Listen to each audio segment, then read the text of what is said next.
एक भूतिया कहानी है जो एक छोटे से गांव की है। गांव के किनारे एक पुरानी हवेली खड़ी थी जिसे कोई भी पास नहीं जाता था। लोग कहते थे कि उस हवेली में एक बुरी आत्मा बसी हुई है।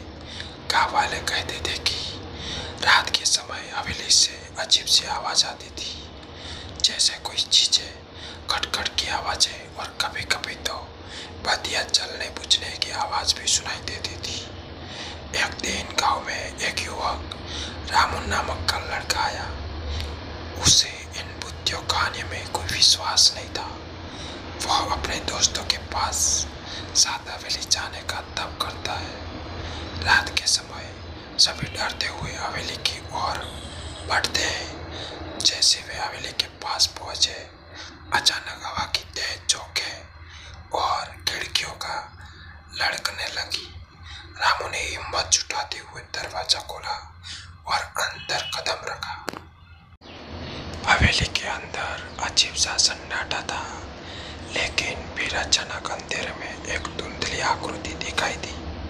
वह आकृति धीरे धीरे उनकी ओर बढ़ी। रामू का दिल धड़कने लगा, लेकिन उसने डर पर काबू पाया और पूछा, तुम कौन हो? ईसा उस आकृति ने धीरे से उत्तर दिया, मैं यहाँ मर चुकी हूँ, मेरी आत्मा शांति नहीं पा सकती।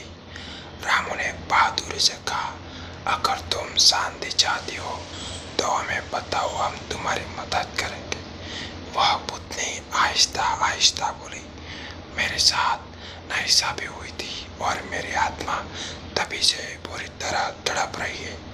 रामू ने उसकी बातों को ध्यान से सुना और यह वादा किया कि वह उसकी आत्मा में शांति दिलाएगा।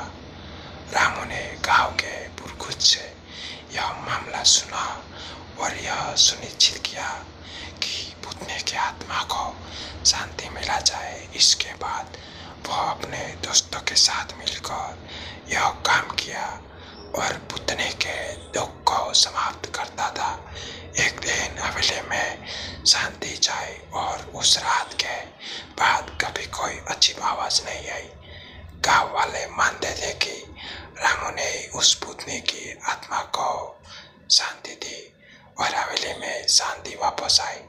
अब वह हवेली किसी के लिए डर का कारण नहीं रही, बल्कि एक याद बनी गई थी।